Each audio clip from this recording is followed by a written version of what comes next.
Bismillahirrahmanirrahim. Assalamualaikum warahmatullahi wabarakatuh.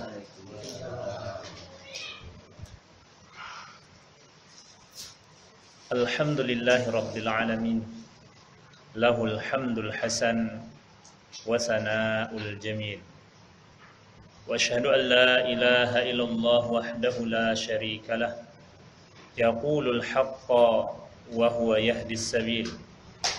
Wa asyhadu anna Muhammadan abduhu wa rasuluh sallallahu alaihi wa ala alihi wa ashabihi wa sallam. Amma ba'd. Ma'asyiral muslimin, jamaah salat asar yang semoga Allah Subhanahu wa taala selalu merahmati kita semua. Segala puja, puji serta syukur kita selalu kepada Allah Subhanahu wa taala atas segala nikmat, rahmat serta petunjuk yang Allah Subhanahu wa taala berikan kepada kita.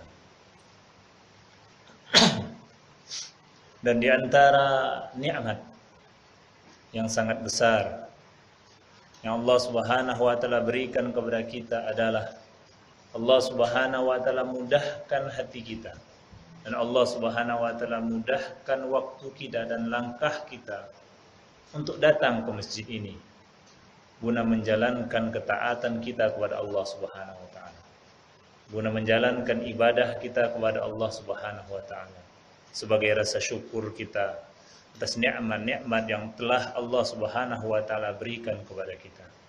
Maka bisanya kita untuk bersyukur kepada Allah Subhanahu wa taala ini adalah nikmat yang lebih lagi yang Allah Subhanahu wa taala karuniakan kepada kita.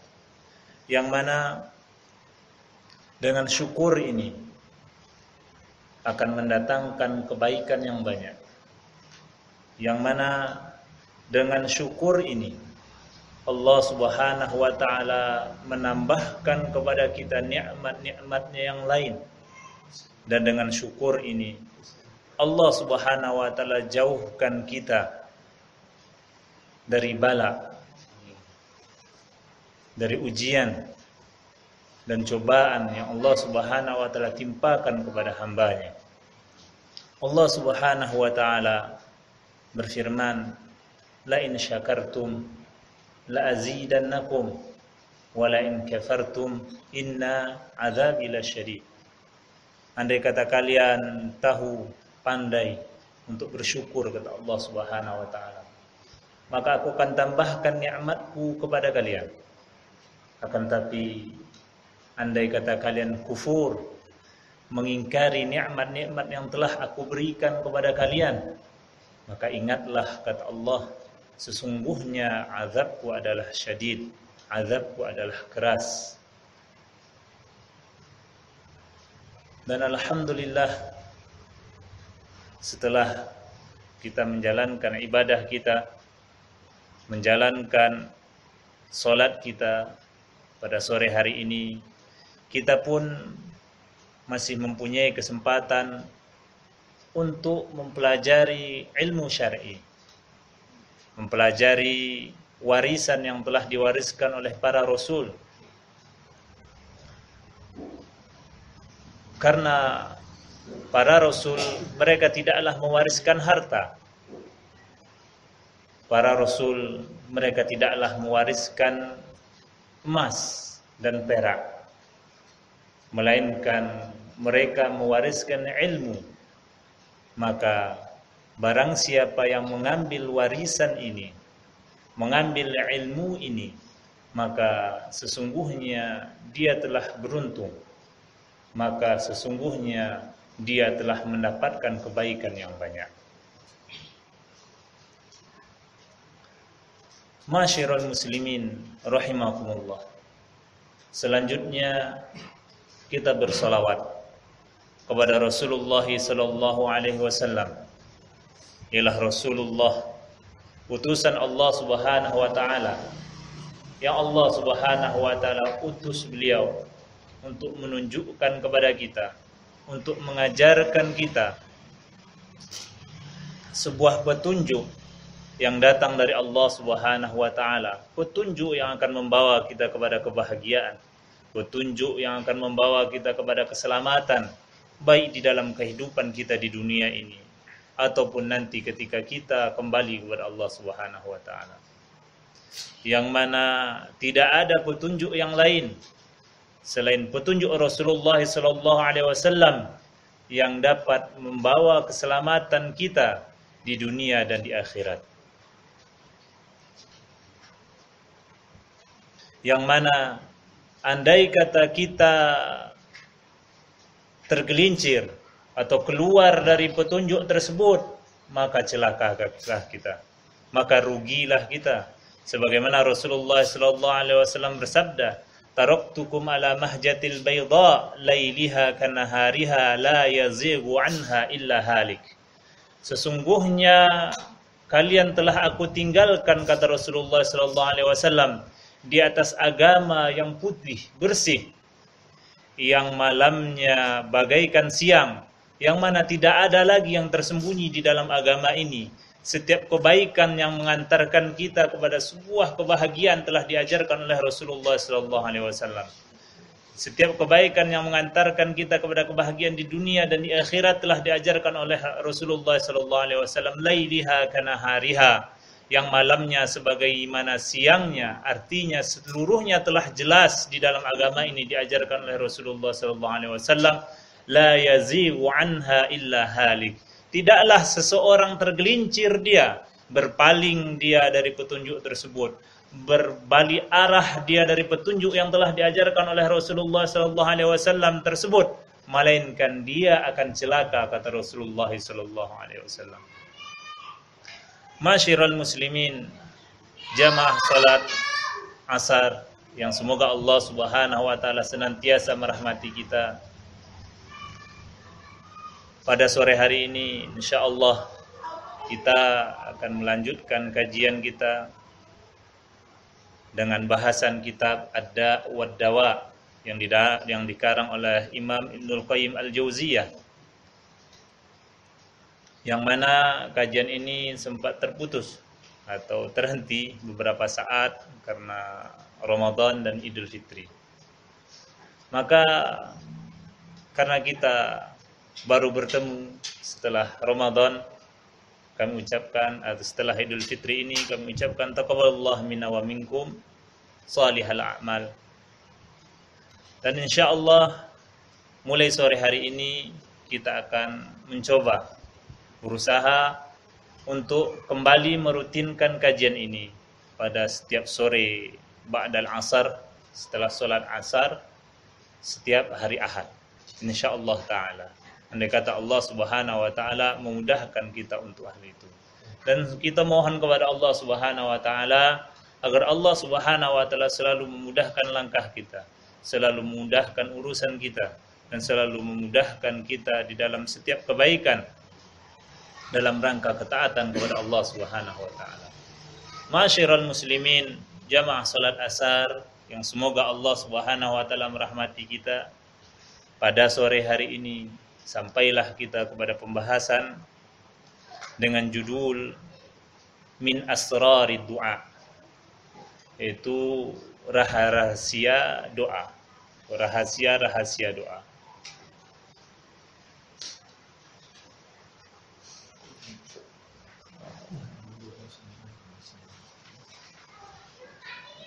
Ya ini deh.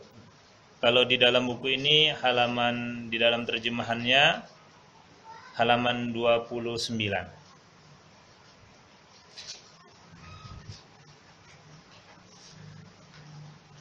Kalau di situ ditulis beberapa rahasia doa, ya.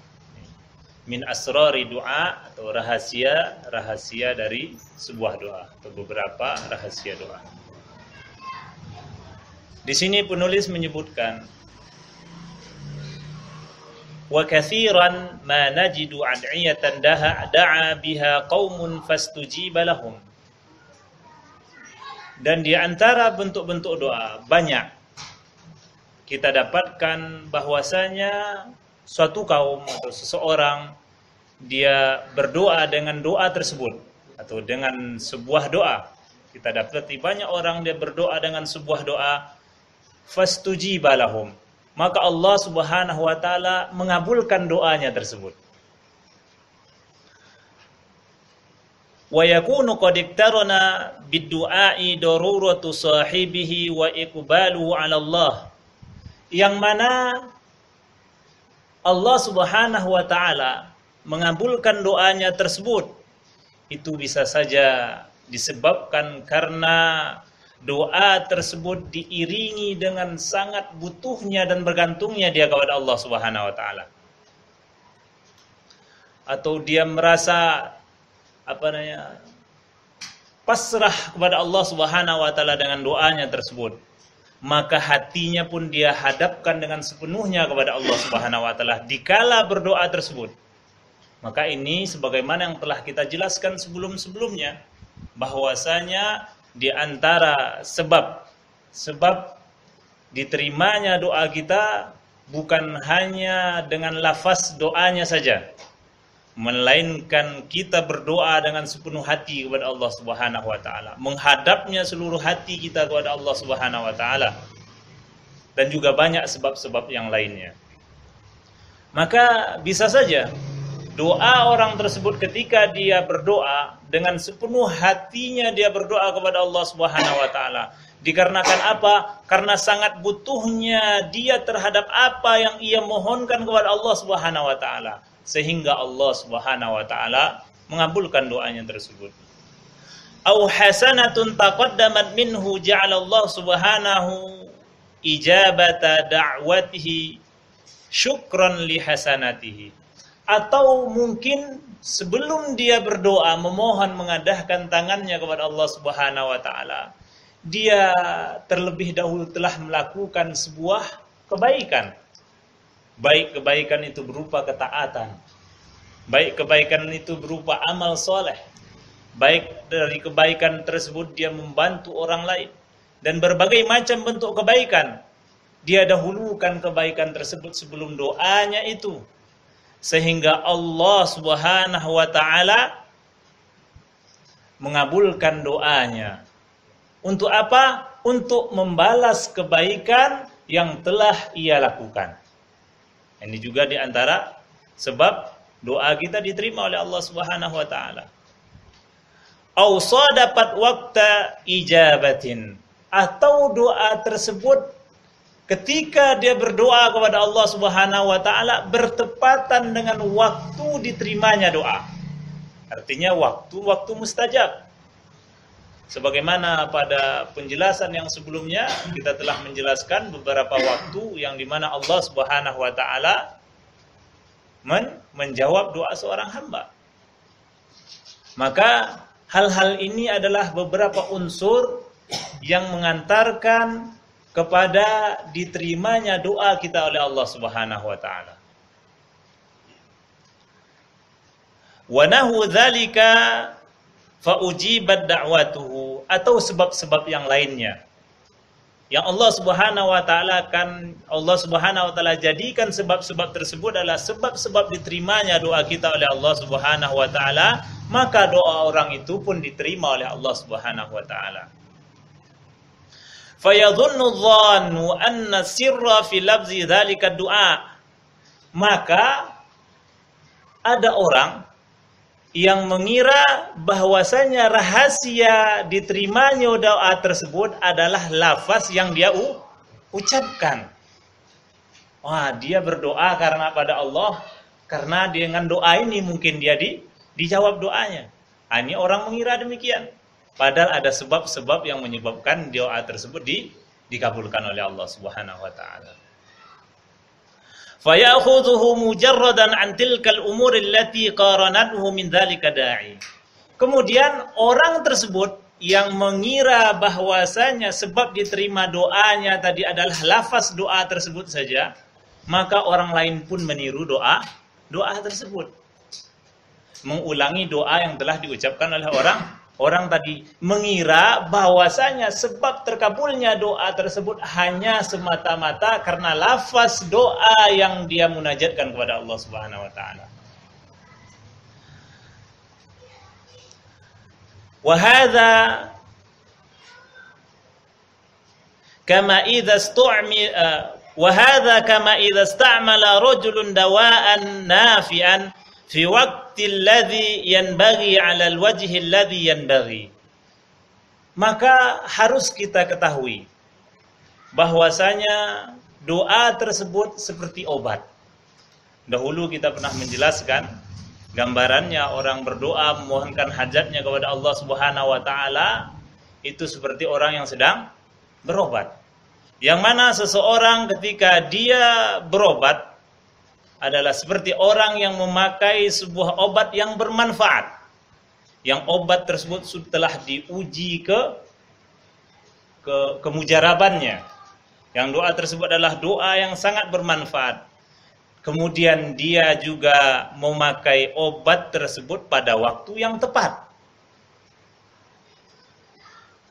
Kemudian dia juga menggunakan doa tersebut dengan dosis yang tepat. Maka penyakitnya disembuhkan oleh Allah Subhanahu wa taala dengan perantara obat tersebut. Maka beginilah permisalan orang yang berdoa tadi. Orang yang berdoa, yang dia berdoa pada waktu yang tepat. Kemudian dia berdoa dengan mendahulukan sebelum doanya tersebut dengan sebab-sebab hal-hal yang akan mendatangkan dijawabnya oleh Allah Subhanahu wa taala doanya.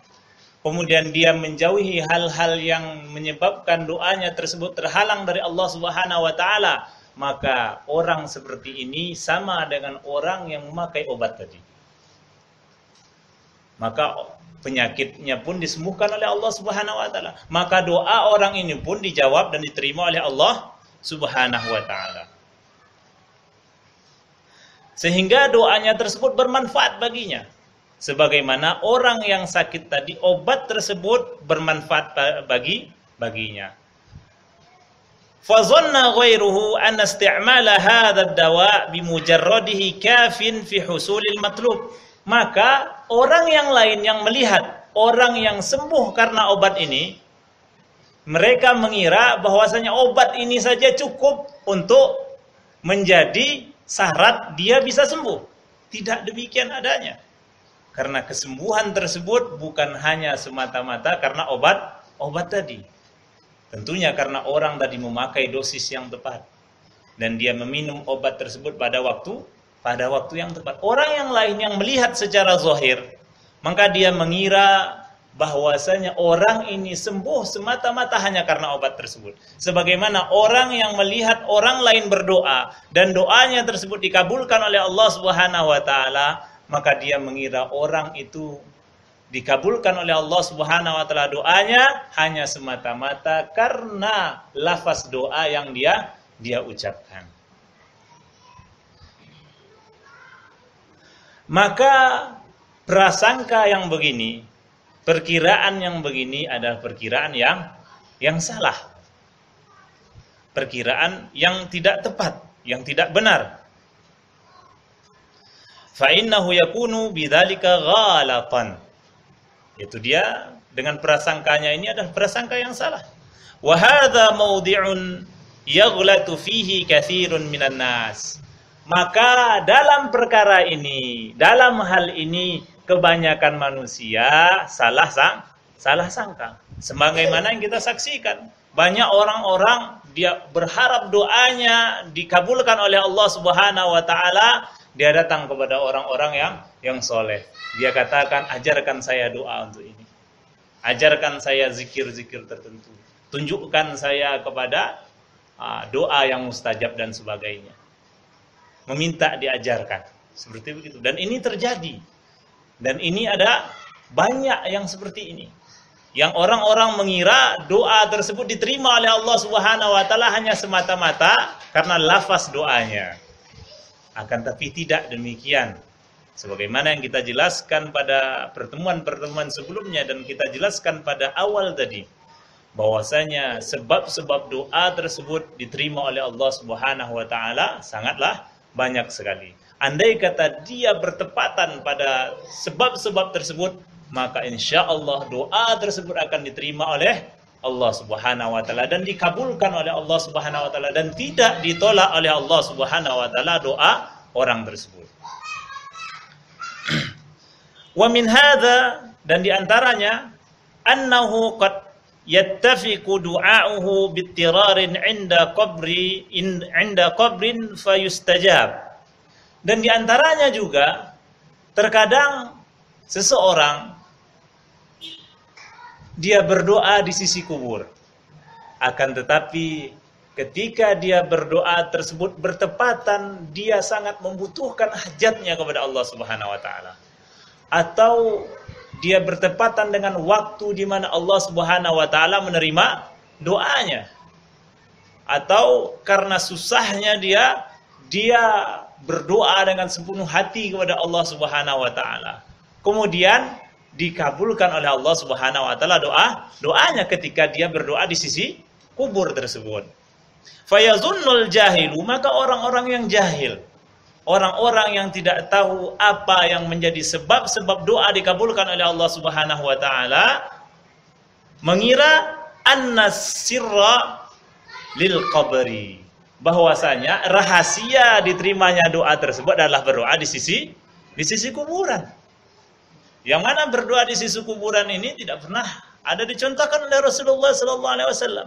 Bahkan masjid lebih utama untuk kita berdoa kepada Allah Subhanahu wa taala, karena masjid adalah tempat beribadah, adalah rumah Allah Subhanahu wa taala, dan kuburan bukanlah rumah Allah Subhanahu wa taala. Tentunya ketika kita mengadahkan tangan kita kepada Allah Subhanahu wa taala, memohonkan hajat kita kepada Allah Subhanahu wa taala, yang lebih utama adalah kita berdoa di mana?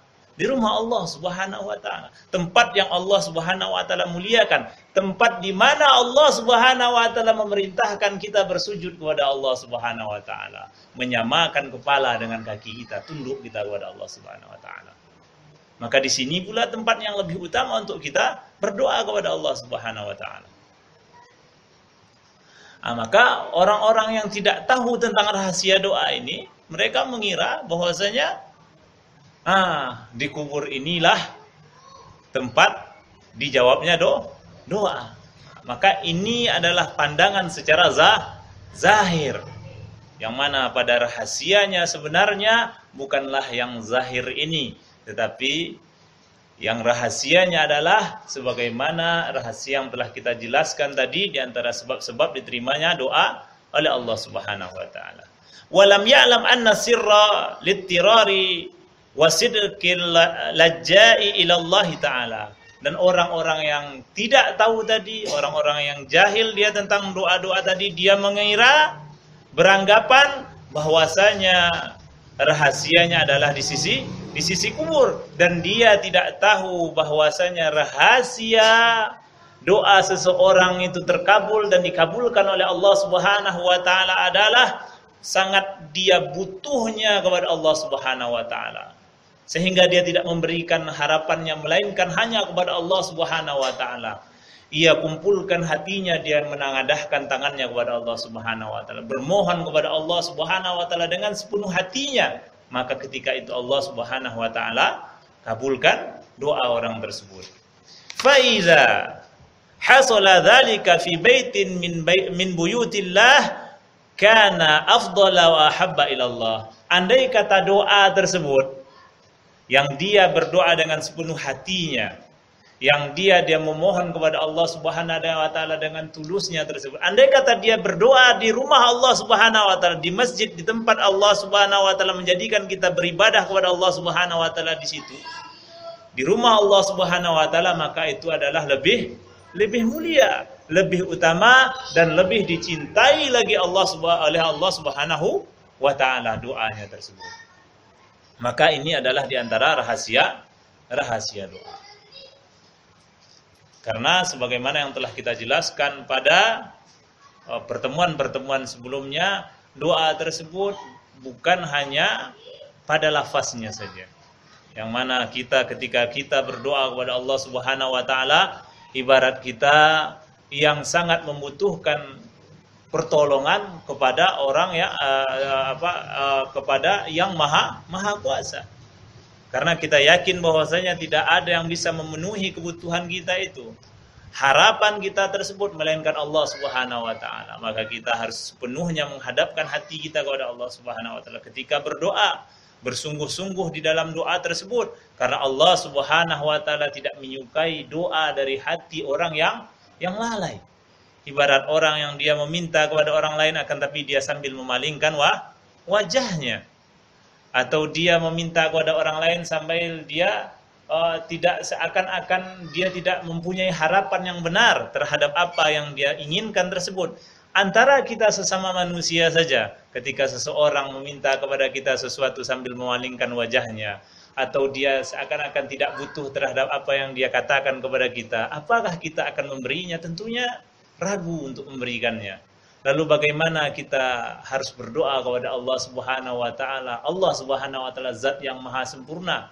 Allah Subhanahu wa taala zat yang maha tinggi. Maka ketika kita berdoa kepada Allah Subhanahu wa taala, harapan kita dan butuhnya kita terhadap doa tersebut lebih lagi daripada kita butuhnya kepada hamba-hamba Allah Subhanahu wa taala. Maka ini adalah di antara rahasia doa. Sekarang kita masuk kepada pembahasan selanjutnya, ad-du'a'u kasilah.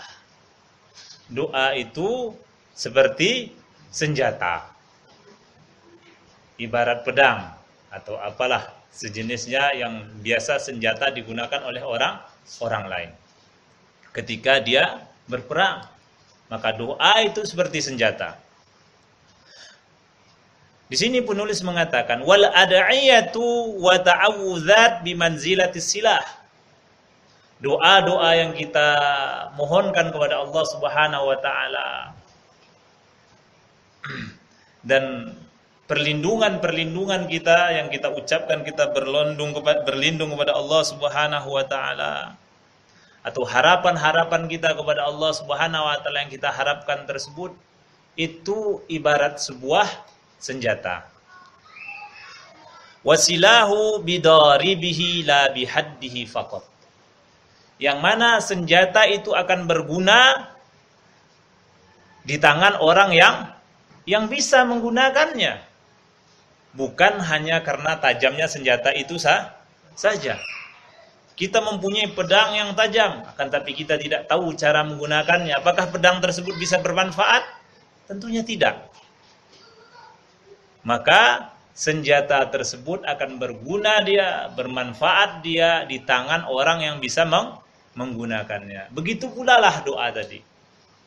Maka doa itu akan sampai kepada Allah Subhanahu wa taala dengan kita bisa berdoa dengan benar kepada Allah Subhanahu wa taala. Maka andai kata kita tidak bisa berdoa dengan benar, dengan baik, dengan betul kepada Allah Subhanahu wa taala, maka doa itu pun belum tentu akan diterima oleh Allah Subhanahu wa taala. Ini dikatakan as-silahu bidaribihi la bihaddihi faqat. Senjata itu dengan orang yang menggunakannya, bukan hanya karena tajamnya saja. Famata kana silahu silahan taman la afata bihi. Andai kata kita memiliki sebuah senjata yang kuat ya, senjata yang bagus, senjata yang tidak ada cacat di situ. Ibarat kalau mungkin pistol dia tidak macet. Kalau ibarat pedang dia tajam. Wasa'idu sa'idun qawiyyun. Dan orang yang memegang senjata tadi, kita yang memegang senjata ini adalah pemegang senjata yang kuat. Sebagaimana kita berikan senjata yang tajam kepada orang yang lemah, juga senjata tersebut tidak bisa melindungi dirinya. Wal mani'u mafqudun, dan penghalang dari doa tersebut tidak ada. Seperti orang yang dia memegang senjata akan tapi di depannya ada benteng. Bagaimana dia akan menembaskan pedangnya kepada orang yang berada di belakang benteng, atau dia menembakkan senjatanya, pistolnya akan tapi ada benteng, ada penghalang di hadapannya. Maka ini juga akan terhalang dia untuk mencapai maksudnya. Nah, ini andai kata senjatanya itu adalah senjata yang tajam, senjata yang kuat, senjata yang bagus, dan orang yang memakainya adalah orang yang bagus pula, orang yang tahu, dia pandai dia untuk menggunakan senjata tersebut, dan tidak ada penghalang dia untuk menggunakan senjatanya tadi, hasulat bihin nakayatu fil adu, maka dalam kondisi yang seperti ini tentunya kita akan sukses dalam menggunakan senjata tadi sampai maksud ketika kita memerangi musuh. Wa mata takhallafa wahidun min hadhihi thalathah, dan andai kata terhalang dari kita sebab-sebab yang tiga ini, takhallafa ta'thir, maka terhalang pula kita dari tercapainya tujuan kita dengan menggunakan senjata tersebut. Maka doa pun demikian. Sebagaimana yang kita jelaskan pada pertemuan-pertemuan yang sebelumnya, doa tersebut bukan hanya dengan lafaz doanya, atau bukan dengan hanya harapan orang yang berharap dengan doa tersebut, akan tetapi di sana ada penghalang-penghalang yang akan menghalangi doa kita untuk sampai kepada Allah Subhanahu wa taala. Di antaranya adalah kemaksiatan kepada Allah Subhanahu wa taala. Bagaimana kita berdoa kepada Allah Subhanahu wa taala, kita butuh hajat kita kepada Allah Subhanahu wa taala, akan tapi kita selalu bermaksiat kepada Allah. Dan Allah Subhanahu wa taala tahu akan maksiat kita kepada Allah Subhanahu wa taala. Maka maksiat ini akan menghalangi doa kita kepada Allah Subhanahu. Ibarat kita mempunyai hajat kepada orang yang kita selalu menyakitinya, dan dia tahu kalau kita menyakitinya. Ini di antara manusia saja, ketika kita mempunyai hajat kepada orang lain, akan tapi kita selalu menyakitinya, mungkin kita selalu menggibahnya, atau kita selalu mencelanya, atau selalu kita berbuat jahil kepada dia dan seterusnya. Lalu bagaimana ketika kita berdoa kepada Allah Subhanahu wa taala, Rabb yang Maha Pengasih, yang memiliki seluruh alam semesta ini, Allah Subhanahu wa taala yang Maha Tahu. Maka inilah sebagaimana yang telah kita jelaskan pada pertemuan-pertemuan sebelumnya, kita ulangi di sini bahwasanya Allah Subhanahu wa taala adalah zat yang maha sempurna.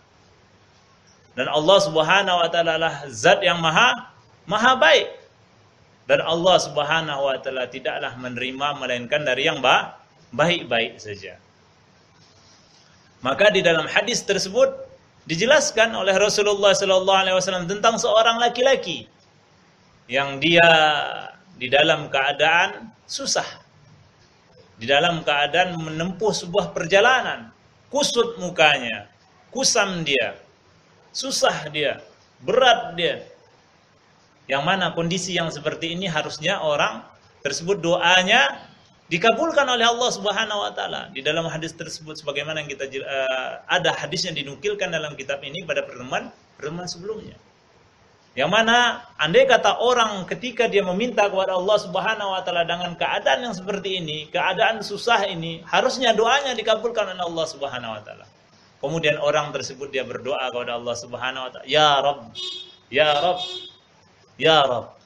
Ya Allah, ya Allah, ya Allah, kata dia selalu mengadahkan tangannya kepada Allah Subhanahu wa taala. Kemudian Rasulullah SAW katakan apa? Wa mat'amahu haram, wa mashrabahu haram, wa malbasahu haram, wa ghudhiya bil haram, fa anna yustajabu lidzalik.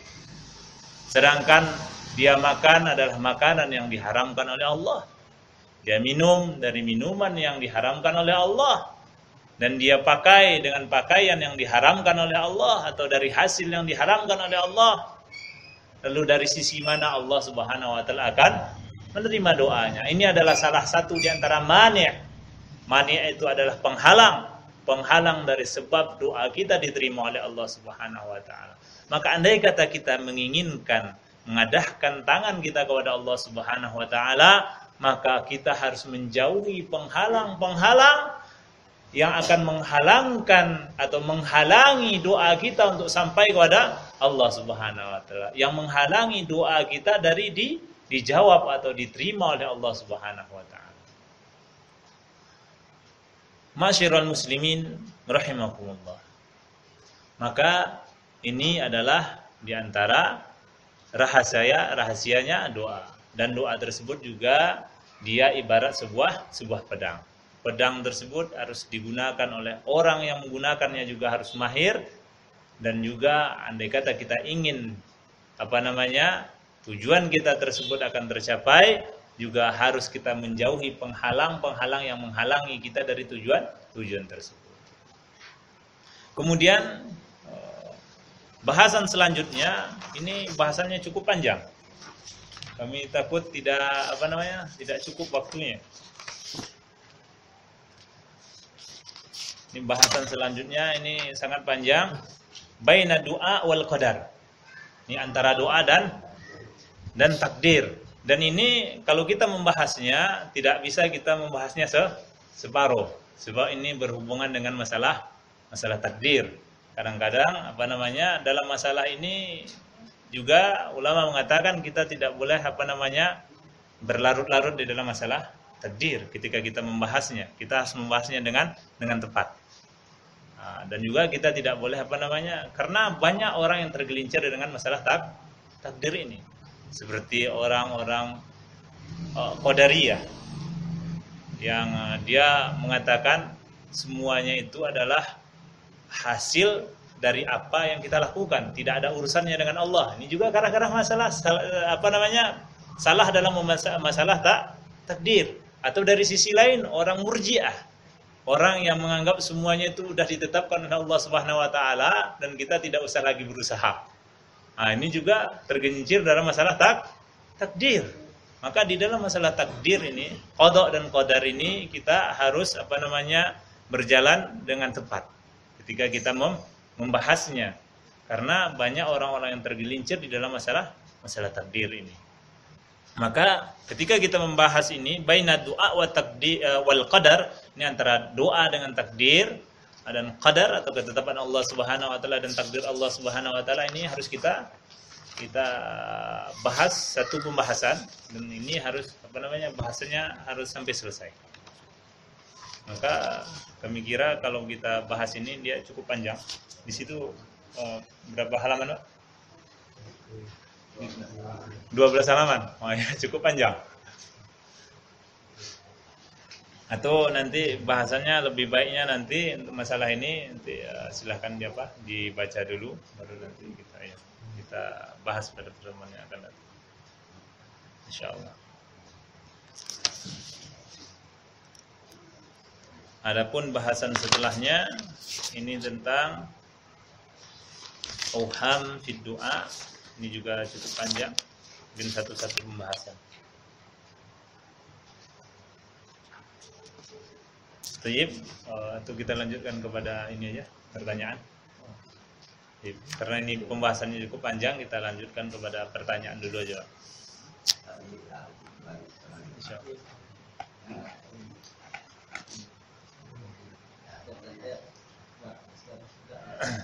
Baik.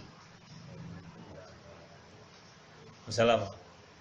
Jadi kalau kita lihat sehari-hari orang Iya, Pak. di doa itu ada yang dipimpin oleh imam, Iya. atau salah seorang yang doa kita mengingatkan. Ada juga doa itu kita membaca doa sendiri-sendiri sesuai dengan Iya, Pak. apa yang kita inginkan. Iya.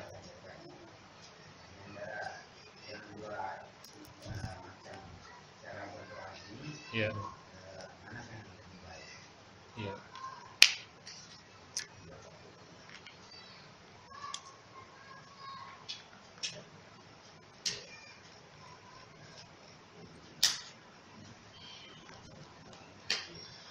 Pertanyaannya cukup bagus sekali karena ini berhubungan dengan masalah doa yang mana sebagaimana yang kita lalui dalam kehidupan kita sehari-hari, bahwasanya ketika kita setelah sholat wajib, itu kadang kita berdoa bersama-sama atau kita berdoa sendiri-sendiri, mana dia yang lebih utama. Maka di sini kita katakan doa tersebut ada yang disebut dengan doa masalah atau doa hajah. Doa yang itu dia berhubungan dengan kebutuhan, hajat kita, keinginan kita kepada Allah Subhanahu wa taala. Dan masalah atau pengaduan kita kepada Allah Subhanahu wa taala terhadap apa yang kita butuhkan. Ada doa yang disebut doa ibadah. Itu adalah seperti solat. Solat itu juga adalah doa. Dan dia itu adalah doa ibadah yang diwajibkan oleh Allah Subhanahu wa taala. Yang mana di dalam solat tersebut ada di situ unsur-unsur doa. Bahkan di antara solat tersebut ada tempat di mana Allah Subhanahu wa taala menjawab doa kita, yaitu ketika kita sujud. Kata Rasulullah sallallahu alaihi wasallam, aqrabul 'abdi 'inda rabbih, sedekat-dekatnya hamba dengan Allah itu wa huwa sajid, ketika dia sedang bersujud kepada Allah Subhanahu wa taala. Fa aktsirud du'a, maka perbanyaklah doa di situ, kata Rasulullah SAW. Ini doa ibadah. Maka adapun dalam masalah masalah ini atau doa permohonan kita kepada Allah Subhanahu wa taala atau doa hajah kita kepada Allah Subhanahu wa taala, tentunya yang lebih tepat adalah kita berdoa sendiri-sendiri. Karena apa? Yang pertama, kebutuhan setiap orang itu berbeda-beda. Kebutuhan setiap orang itu berbeda-beda. Misalnya orang yang sakit, dia butuh sembuh. Orang yang belum menikah, dia butuh istri. Ini imam mungkin dia udah punya istri, dia nggak minta lagi. Yang belum nikah, kasihan dia belum punya istri. Iya, iya. Iya. Atau mungkin sebaliknya kata bapak ini, imam dia belum punya istri, seperti mungkin imamnya masih muda. Sedangkan yang di belakang bapak-bapak dia sudah punya istri. Ada imam minta istri, yang di belakang minta istri tambah lagi. Ini terjadi masalah di sini. Atau maka berhubungan dengan ini, jadi setiap kita itu mempunyai kebutuhan kita masing-masing kepada Allah Subhanahu wa taala, mempunyai hajat dan permohonan kita masing-masing kepada Allah Subhanahu wa taala. Maka sebagaimana kita mempunyai kebutuhan kita masing-masing kepada Allah Subhanahu wa taala, yang lebih tepat adalah kita masing-masing pun berdoa kepada Allah Subhanahu wa taala. Sebagaimana dulu sahabat dan para rasulnya juga mereka memohonkan kepada Allah Subhanahu wa taala setiap doa yang mereka inginkan. Setiap harapan mereka, hajat mereka butuhkan kepada Allah Subhanahu wa taala, mereka mereka sampaikan kepada Allah Subhanahu wa taala. Maka kita jangan malu-malu di dalam berdoa. Jangan ragu-ragu di dalam berdoa. Karena Allah Subhanahu wa taala Ar-Rahmanur Rahim. Allah Subhanahu wa taala Maha Pengasih lagi Maha Penyayang. Dan Allah Subhanahu wa taala Maha menerima doa hambanya. Baik itu doa tersebut disegerakan dijawab oleh Allah Subhanahu wa taala atau diakhirkan. Yang mana ketika kita berdoa kepada Allah Subhanahu wa taala, ikhlas kita berdoa kepada Allah Subhanahu wa taala, baik disegerakan dijawab atau diakhirkan oleh Allah Subhanahu wa taala, dijawab doa tersebut, Allah Subhanahu wa taala memberikan kita pahala terhadap doa tadi karena kita meminta kepada Allah Subhanahu wa taala. Karena apa? Allah Subhanahu wa taala memerintahkan kita untuk berdoa kepadanya.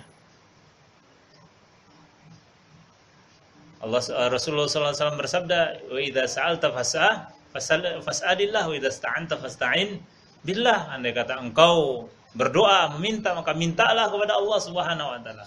Andai kata engkau meminta pertolongan, mintalah pertolongan kepada Allah Subhanahu wa taala.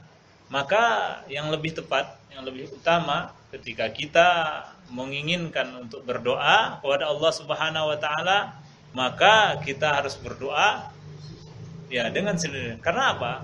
Dengan sendiri-sendiri tadi kita berdoa pun kita bisa mengumpulkan hati kita terhadap harapan kita kepada Allah Subhanahu wa taala.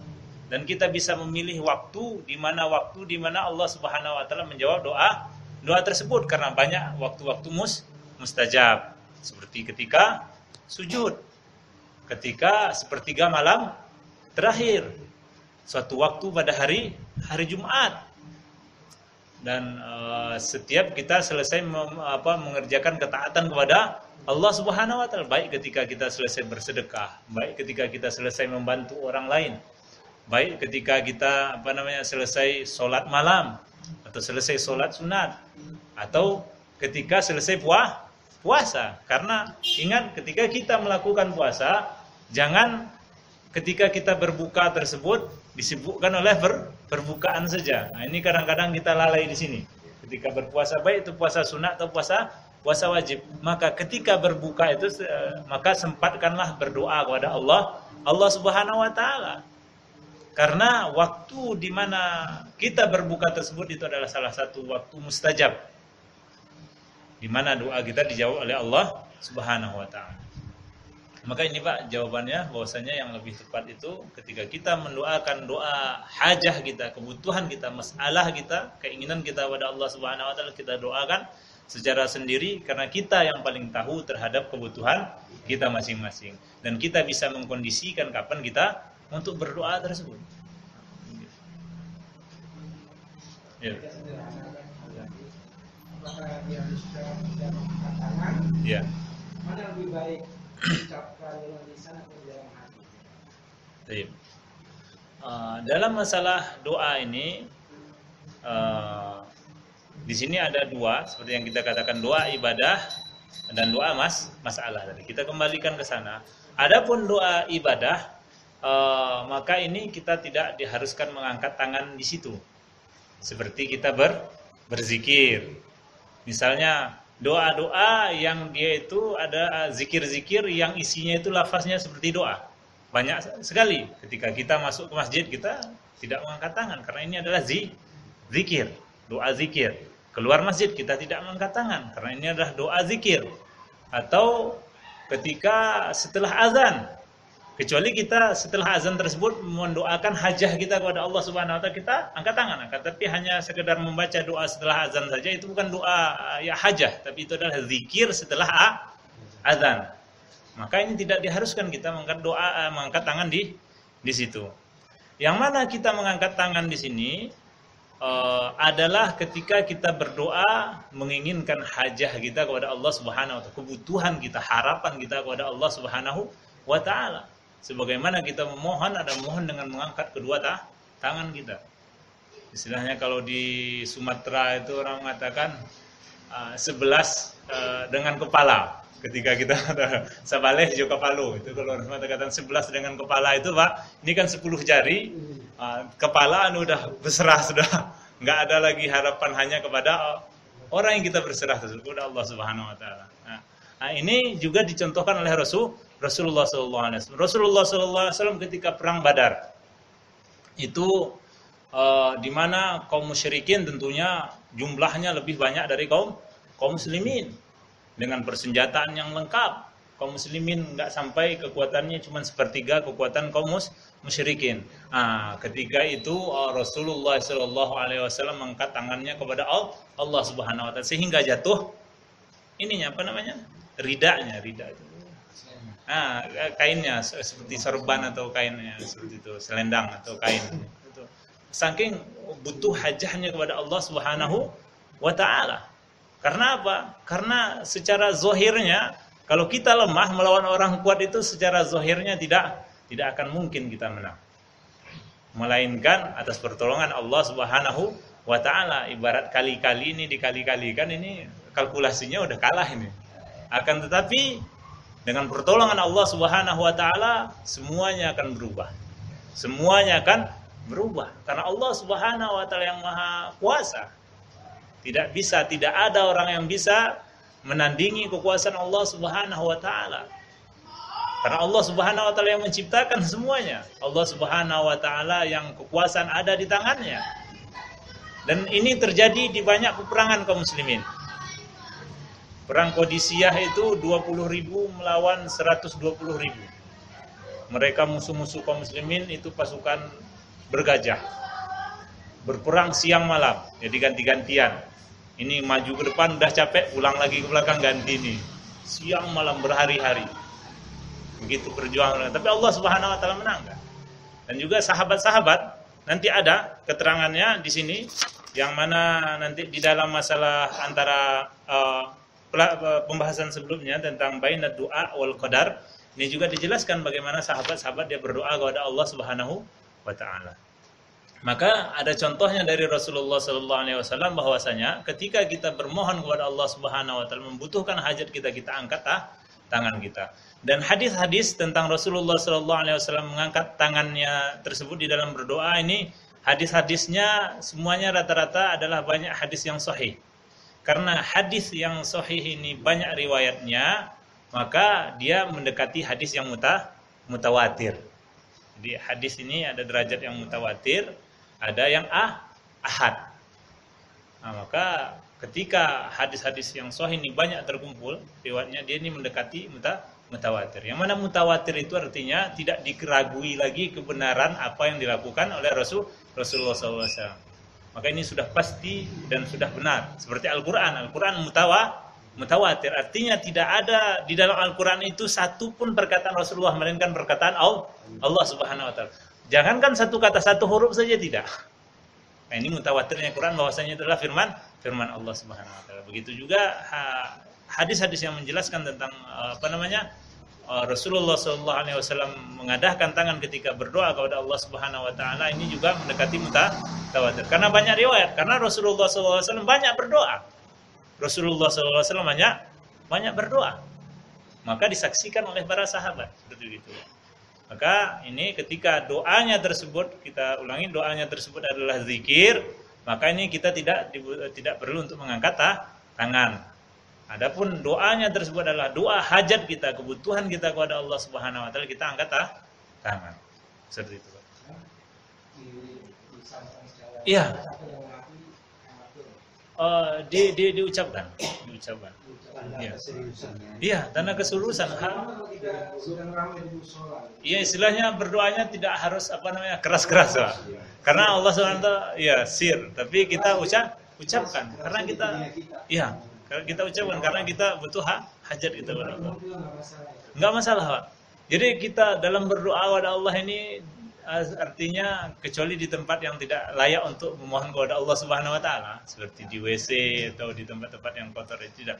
Hanya di mana saja kita mohonkan doa kita kepada Allah Subhanahu Wa Taala. Rasulullah SAW ketika berperang di tengah-tengah medan perperangan, Rasulullah SAW berdoa, mengeluarkan suaranya. Itu ada riwayat tentang masalah doa Rasulullah SAW di perang Badar. Begitu, Pak. Kalau saya melihat ketika kita bersolat, kita mengikuti doa imam, itu salah satunya kita mengurangi rintangan tadi, kan? Di mana kita menganggap imam itu ilmunya lebih tinggi soal agama, jadi lebih agak dekat soalnya. Gimana? Karena imam harus pintar, dan itu berarti dia pintar agama. Iya, betul. Yang Bapak katakan ini bahwasanya orang tersebut kita mengikuti doanya imam setelah sholat tadi karena dia dekat kepada Allah Subhanahu Wa Taala. Ini Rasulullah SAW istilahnya ketika berdoa kepada Allah Subhanahu Wa Taala adalah Rasulullah SAW tentunya orang yang paling dekat kepada Allah Subhanahu Wa Taala, dan Rasulullah SAW dia juga sering dimintakan doa oleh para sahabatnya, dan itu adalah benar adanya. Akan tetapi ketika sahabat dia memintakan doa kepada Rasulullah SAW itu adalah sesuai dengan hajatnya. Seperti sahabat datang kepada Rasulullah SAW, dia itu ketika ketika ada kekeringan, kemudian mereka minta kepada Rasulullah, doakan kepada Allah agar diturunkan hujan sesuai dengan hajatnya. Akan tetapi ketika kita doa setelah sholat tersebut, tentunya itu bukan sesuai dengan hajat kita masing-masing, dan itu adalah sesuai dengan hajatnya imam, sesuai dengan yang dia inginkan. Banyak bacanya umum, doanya umum gitu. Iya, ketika dia membaca secara umum tersebut, secara umum lafaz tersebut bisa didapatkan oleh orang lain ketika dia menginginkan kebaikan dari doa tersebut. Betul. Hanya saja hal tersebut secara umumnya hal tersebut tidak andai kata hal tersebut adalah hal yang utama, tentu ada periwayatannya dari Rasulullah SAW, yang mana tidaklah Rasulullah SAW meriwayatkan sesuatu melainkan itu adalah yang terbaik. Gitu. Jadi ketika kita ingin melakukan pendekatan kepada Allah Subhanahu wa taala dan ketika kita ingin melakukan sebuah harapan kepada Allah Subhanahu wa taala, maka harapan yang paling tepat dan adalah cara kita berharap yang paling tepat adalah cara yang telah diperlihatkan oleh Rasulullah SAW bagaimana caranya kita berharap tersebut. Maka Rasulullah SAW telah mencontohkan kepada kita bagaimana ketika kita berharap dengan harapan kita kepada Allah Subhanahu wa taala, Rasulullah SAW perintahkan, "Idza sa'alta fas'alillah wa idza ista'anta fasta'in lillah." Andai kata engkau berharap, berharaplah langsung, memintalah kepada Allah Subhanahu wa taala secara langsung. Dan andai kata engkau minta pertolongan, mintalah pertolongan kepada Allah Subhanahu wa taala secara langsung. Rasulullah SAW perintahkan kita untuk meminta di situ langsung. Kemudian andai kata berdoa setelah sholat tersebut adalah suatu harapan yang paling utama, yang baik, yang benar-benar itu adalah yang yang menjadi apa? Ya, maksudnya menjadi sesuatu yang dijadikan pendekatan diri kita kepada Allah Subhanahu wa taala, maka ada pasti riwayat dari Rasulullah SAW bahwasanya Rasulullah SAW berdoa langsung setelah sholat begitu. Belum. Tapi Pak Ustaz ini, seandainya itu kita doanya kan untuk selamatan bangsa ini. Iya. Berarti imamnya mesti minta doa selamatan bangsa ini, kampung ini, apa pun. Maksudnya Pak? Ya doanya itu, maksudnya bukan hajat ya, cuma hajat dan selamatan doa bangsa ini, kampung ini umum gitu. Iya. Jadi ketika kita berdoa secara umum dan kita mengaminkan doa tersebut, ada harapan di situ Allah Subhanahu wa taala kabulkan doa tersebut. Bukan mutlak tidak. Ketika berdoa, hanya saja kita merutinkan. Jadi ibadah tersebut kan ada kaitannya, Pak. Satu ibadah dengan ibadah yang lain. Andai kata kita merutinkan ibadah tersebut berhubungan dengan sholat, maka ini harus kita sesuaikan dengan apa yang diingin lakukan oleh Rasulullah SAW. Ketika sekarang ini kita berdoa, ya Allah mudahkan, kemudian orang-orang mengaminkan, itu mudah-mudahan Allah Subhanahu wa taala terima doa tersebut. Karena tidak dirutinkan. Tapi ketika kita rutinkan hal tersebut sebagai pendekatan diri kita kepada Allah Subhanahu wa taala, yang mana Rasulullah SAW tidak pernah merutinkan hal tersebut sebagai pendekatan dirinya kepada Allah Subhanahu wa taala, maka ini kita takutkan bahwasanya kita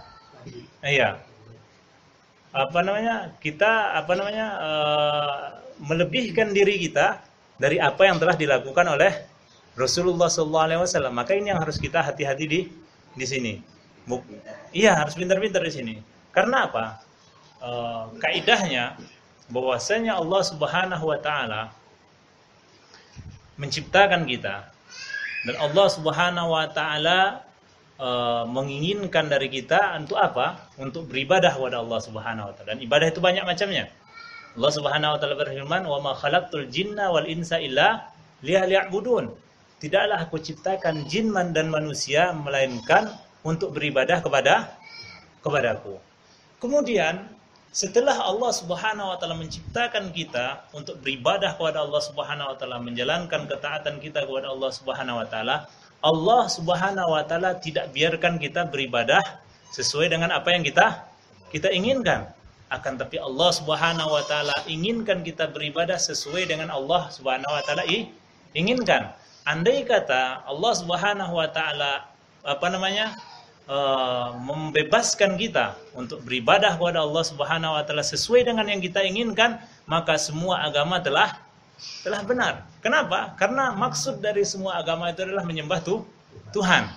Akan tapi Allah tidak inginkan hal itu. Allah inginkan kita beribadah kepada Allah Subhanahu wa taala sesuai dengan inginnya Allah Subhanahu wa taala. Maka Allah utus Rasul. Pada zaman Nabi Musa, beribadah kepada Allah Subhanahu wa taala bukanlah sebagaimana yang diajarkan kepada kita. Kepada zamannya Nabi Musa, Allah Subhanahu wa taala inginkan mereka beribadah sesuai keinginan Allah Subhanahu wa taala pada zaman itu dan pada umat itu. Yang mana salah satunya taubat yang diperintahkan pada zamannya Nabi Musa bagaimana? Mereka disuruh membunuh diri. Mirip-mirip orang menebus kesalahan di Jepang sekarang lah, yang arah kiri itu. Tapi pada zamannya Nabi Musa, Allah inginkan tersebut. Yang mana Allah Subhanahu wa taala katakan faqtulu anfusakum. Bunuhlah diri kalian. Fatubu ila barikum di dalam surah Al-Baqarah. Maka itu syariat ketika itu yang Allah Subhanahu wa taala inginkan dari mereka. Akan tapi dari kita, Allah Subhanahu wa taala tidak inginkan itu. Maka jangan kita membunuh diri kita ketika kita bertobat kepada Allah Subhanahu wa taala, karena bukan itu yang diinginkan oleh Allah Subhanahu wa taala. Dan maka dari itu, karena Allah Subhanahu wa taala menginginkan dari kita ibadah tersebut sesuai dengan keinginan Allah Subhanahu wa taala pada setiap umat Allah Subhanahu wa taala utus nabinya, utus rasulnya untuk mengajarkan kepada mereka bagaimana cara mendekatkan diri kepada Allah Subhanahu wa taala tadi. Cara kita beribadah kepada Allah Subhanahu wa taala tadi. Yang mana rasul-rasul sebelum Rasulullah SAW sangatlah banyak sekali. Yang mana mereka diutus kepada setiap umatnya dan syariatnya berlaku pada setiap umatnya. Dan pada akhirnya Allah Subhanahu wa taala mengutus seorang rasul untuk seluruh umat manusia. Kalau rasul-rasul sebelum Rasulullah itu pada umatnya masing-masing. Maka salah orang Kristen yang dia mendakwahkan ajaran Nabi Isa kepada seluruh umat. Tidak, itu Nabi Isa diutus kepada Bani Israel saja, bukan kepada seluruh umat. Maka akhirnya Allah Subhanahu wa taala menyempurnakan syariatnya, dan Allah Subhanahu wa taala mengutus rasul yang terakhir yang mengajar kita sebuah ibadah yang betul-betul itulah yang diinginkan oleh Allah Subhanahu wa taala hingga hari kiamat kelak. Allah Subhanahu wa taala berfirman, "Al-yauma akmaltu lakum dinakum wa atmamtu 'alaikum ni'mati wa raditu lakumul Islam madina." Pada hari ini kata Allah Subhanahu wa taala, aku sempurnakan agama itu untuk kalian. Inilah yang aku ridhoi, karena makanya aku sempurnakan. Akmaltu lakum dinakum wa atmamtu 'alaikum, dan aku sempurnakan nikmatku pada kalian. Dan nikmat cara kalian itu pun beribadah kepada Allah adalah nikmat dari Allah Subhanahu wa taala. Wa raditu lakumul Islam madina. Ini artinya bahwasanya itu adalah nikmat Allah Subhanahu wa taala ridhoi Islam ini sebagai agama bagi kalian. Dan kita tidak bisa mengetahui Islam ini melainkan dari apa yang telah disampaikan oleh Rasulullah SAW. Maka itulah yang Allah Subhanahu wa taala ridhoi. Ada apa yang dilakukan oleh Rasulullah SAW, itulah yang Allah Subhanahu wa taala ridhoi. Maka ketika kita mengikuti Rasulullah SAW bukan berarti kita pas seperti apa yang dilakukan oleh Rasulullah SAW, tidak, karena kita telah jauh dari zamannya Rasulullah SAW. Kita hanya mengikuti, akan tapi kita berusaha sebisa mungkin kita sesuai dengan apa yang dilakukan oleh Rasulullah SAW, dan berusaha kita agar kita tidak menyelisihi apa yang dilakukan oleh Rasulullah SAW tadi. Maka dari itu kita diperintahkan untuk mengikuti Rasulullah SAW secara mutlak.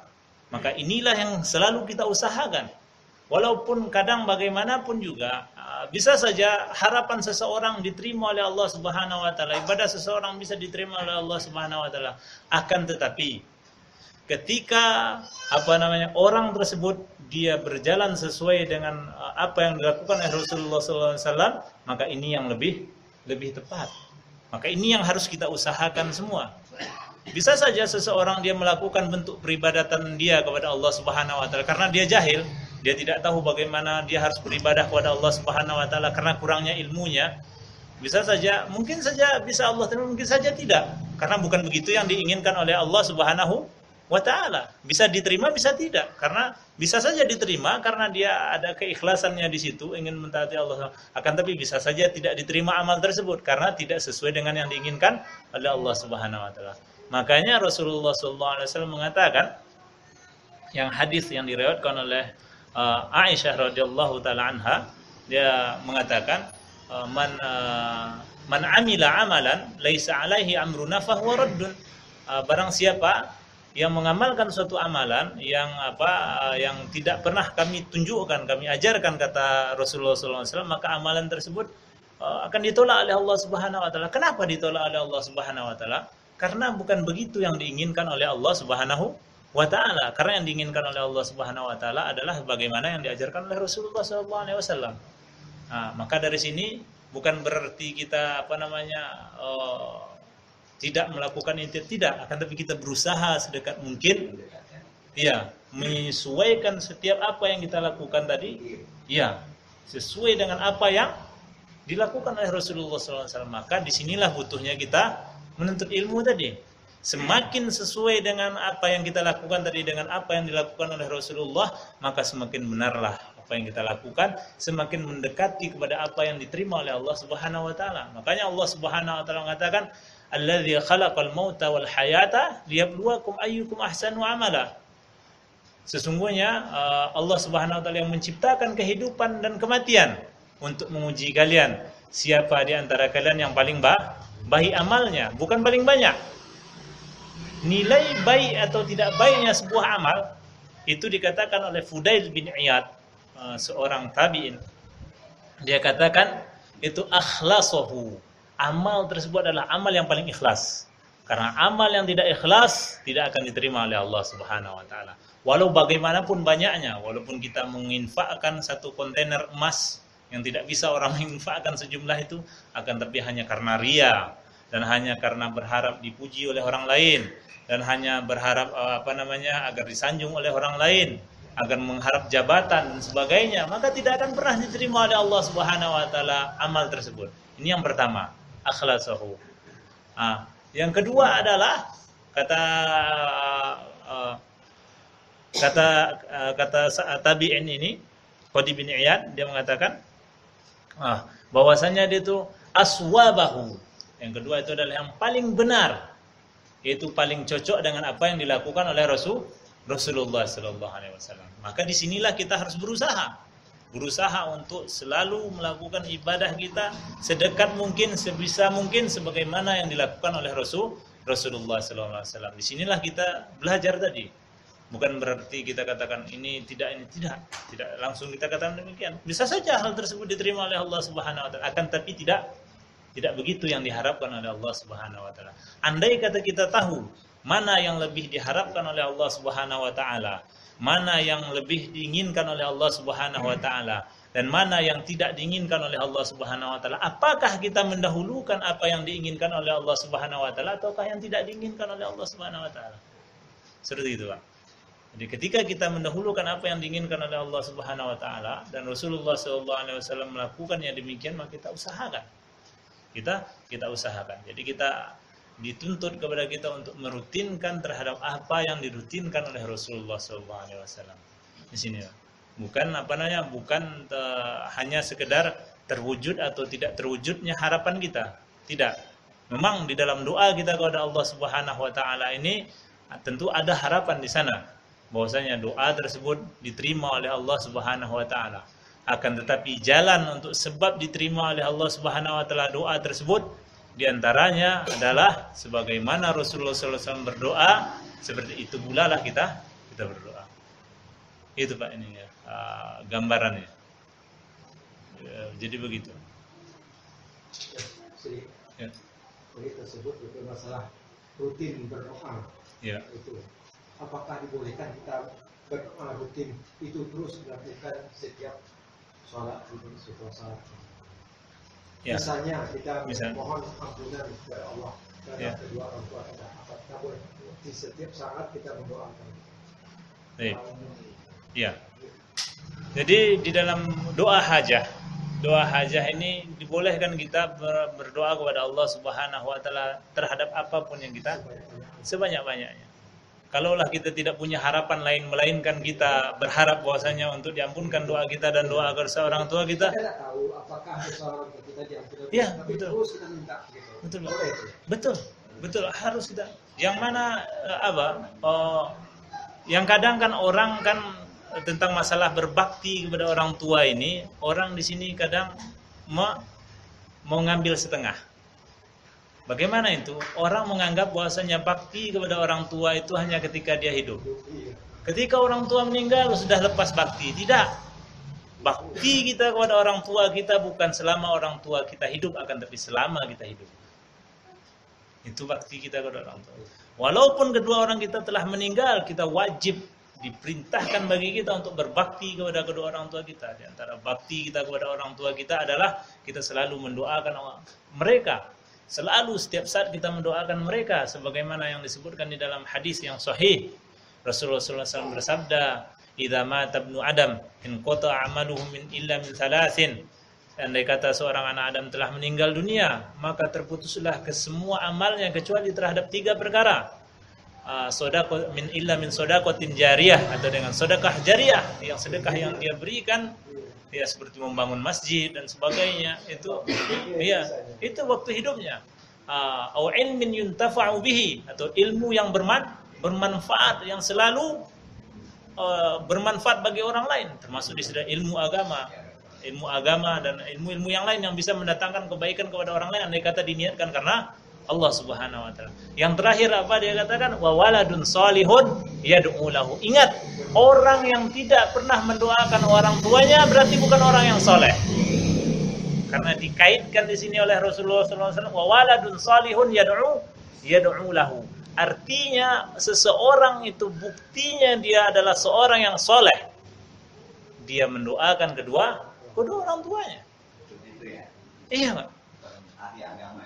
Bukan sudah. Jadi orang soleh itu bukan harus dia itu sebagai orang yang kiai dan tidak. Semua orang bisa menjadi soleh kepada Allah Subhanahu wa taala andai saja dia mengikuti tuntunan Rasulullah sallallahu alaihi wasallam, melakukan ketaatan kepada Allah Subhanahu wa taala sebagai perintah Rasulullah SAW. Ini perintah Rasulullah SAW untuk menjadi soleh kita adalah mendoakan kedua orang tua kita. Maka wajib bagi kita, walaupun sudah tua kita sudah punya cucu, sudah punya anak, itu wajib bagi kita untuk mendoakan kedua orang tua kita. Sampai kita meninggal dunia harus menjalankan ketaatan kepada Allah Subhanahu wa taala dan berbakti kepada kedua orang tua. Yang mana bakti kepada dua orang tua ini, Pak, ini adalah sebuah ibadah yang Allah Subhanahu wa taala gandengkan dengan sebesar-besar ibadah kepada Allah Subhanahu wa taala. Allah Subhanahu wa taala katakan, "Wa qada rabbuka alla ta'budu illa iyyahu wa bil walidaini ihsana." Dan Allah Subhanahu wa taala telah menetapkan kepada kita, alla ta'budu illa iyyah, janganlah kalian menyembah melainkan kepada Allah. Ini adalah sebesar-besar ibadah karena kita diciptakan untuk menyembah kepada Allah Subhanahu wa taala, mentauhidkan Allah Subhanahu wa taala, menjauhi sebuah perbuatan syirik kepada Allah Subhanahu. Ini adalah ibadah yang paling utama. Karena apa? Karena inilah yang ada di dalam syahadat kita. Rukun Islam itu yang pertama apa? Syahadat. Rukun iman yang pertama apa? Beriman kepada Allah Subhanahu wa taala. Maka inilah sebesar-besar ibadah. Mentauhidkan Allah, menjauhkan diri dari segala bentuk penyembahan dan peribadatan kepada selain Allah. Kemudian dalam ayat tersebut Allah Subhanahu wa taala katakan, wa qada rabbuka alla ta'budu illa iyyahu wa bil walidaini ihsana. Allah kaitkan tauhid tadi, ibadah yang paling utama tadi Allah gandengkan, Allah gabungkan dia wa bil walidaini ihsana, dan berbuat baik kepada kedua orang tua. Artinya berbuat baik, berbuat ihsan kepada kedua orang tua ini adalah sebuah ibadah yang paling mulia di dalam Islam. Paling mulia di dalam Islam. Seseorang tidak akan menjadi baik dia sampai dia baik kepada kedua orang tua. Bahkan Ibnu Abbas mengatakan ketika seseorang bertanya kepada beliau, bagaimana cara berbuat baik kepada orang tua? Orang tadi mengatakan, lalu bagaimana ketika kedua orang tuanya itu adalah kedua orang tua yang zalim, yang menyia-nyiakan anaknya? Ibnu Abbas mengatakan, wa in zalamak, walaupun keduanya berbuat zalim kepada engkau tetap berbuat baik kepada keduanya. Karena apa? Karena orang tua inilah sebab kita ada di muka bumi ini. Walaupun dia zalim, tapi dialah sebab kita ada di muka bumi ini. Semua harta yang kita miliki tidak akan pernah kita miliki melainkan karena orang tua kita, dia yang menjadi sebab. Apa yang kita miliki di dunia ini? Rumah kita, harta kita, habis itu uang kita, pakaian kita, semuanya ini adalah berasal dari situ. Karena mereka lah yang Allah Subhanahu wa taala jadikan sebabnya kita terlahir ke muka bumi ini. Begini Islam mengatur berbuat baik kepada kedua orang tua. Maka terkadang pada zaman ini yang kita sayangkan, banyak tayangan-tayangan yang mengajarkan kepada orang untuk supaya tidak berbakti kepada orang tua. Lihat pada tayangan-tayangan seperti film-film dan sebagainya. Ini sangat bertentangan sekali dengan agama kita. Lihat orang film-film difilmkan bahwasanya seseorang dia harus berselisih dengan orang tuanya karena gara-gara masalah pacaran. Berselisih kepada orang tuanya gara-gara masalah harta. Ini diekspos, mengajarkan agar orang terpisah dari orang tuanya. Ini adalah sesuatu yang tidak baik. Dalam Islam, semuanya itu, setiap kebaikan itu mempunyai nilai. Orang tua kita telah berlaku kebaikan kepada kita, semuanya itu punya nilai. Allah Subhanahu wa taala katakan hal jazaa'ul ihsan ilal ihsan. Tidak ada balasan dari sebuah kebaikan melainkan kebaikan.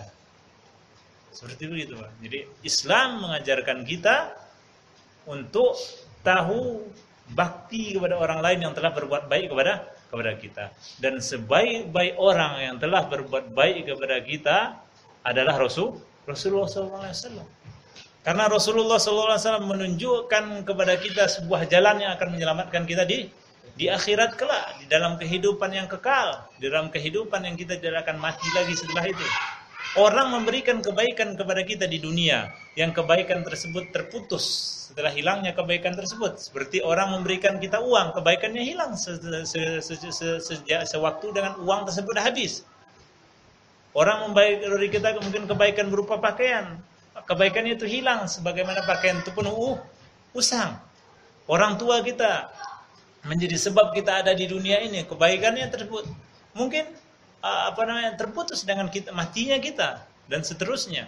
Akan tapi kebaikan Rasulullah SAW ini tidak akan pernah putus ketika kita mentaati Rasulullah SAW. Maka kebaikan Rasulullah SAW tersebut kita balas kita dengan dengan mentaati Rasulullah SAW. Dan juga kita jangan bakhil. Orang yang bakhil adalah, kata Rasulullah, adalah orang yang ketika diucapkan nama Rasulullah SAW, dia tidak berselawat kepada Rasulullah SAW. Maka kita harus berselawat kepada Rasulullah SAW. Seperti itu, Pak, gambarannya.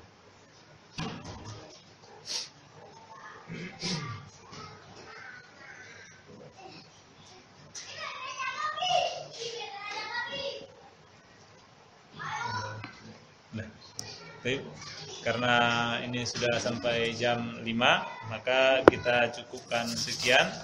Insyaallah pada minggu yang akan datang kita akan bahas tentang masalah asrarud du'a. Itu minggu yang depan kita akan bainad doa wal qadar, antara doa dan qadar, takdir.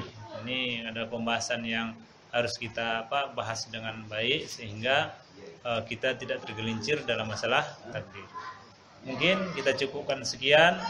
Wassallallahu ala nabiyyina Muhammad wa ala alihi wa sahbihi wasallam. Subhanakallahumma bihamdika asyhadu an la ilaha illa anta astaghfiruka wa atubu ilaik. Billahi taufiq wal hidayah. Assalamualaikum warahmatullahi wabarakatuh.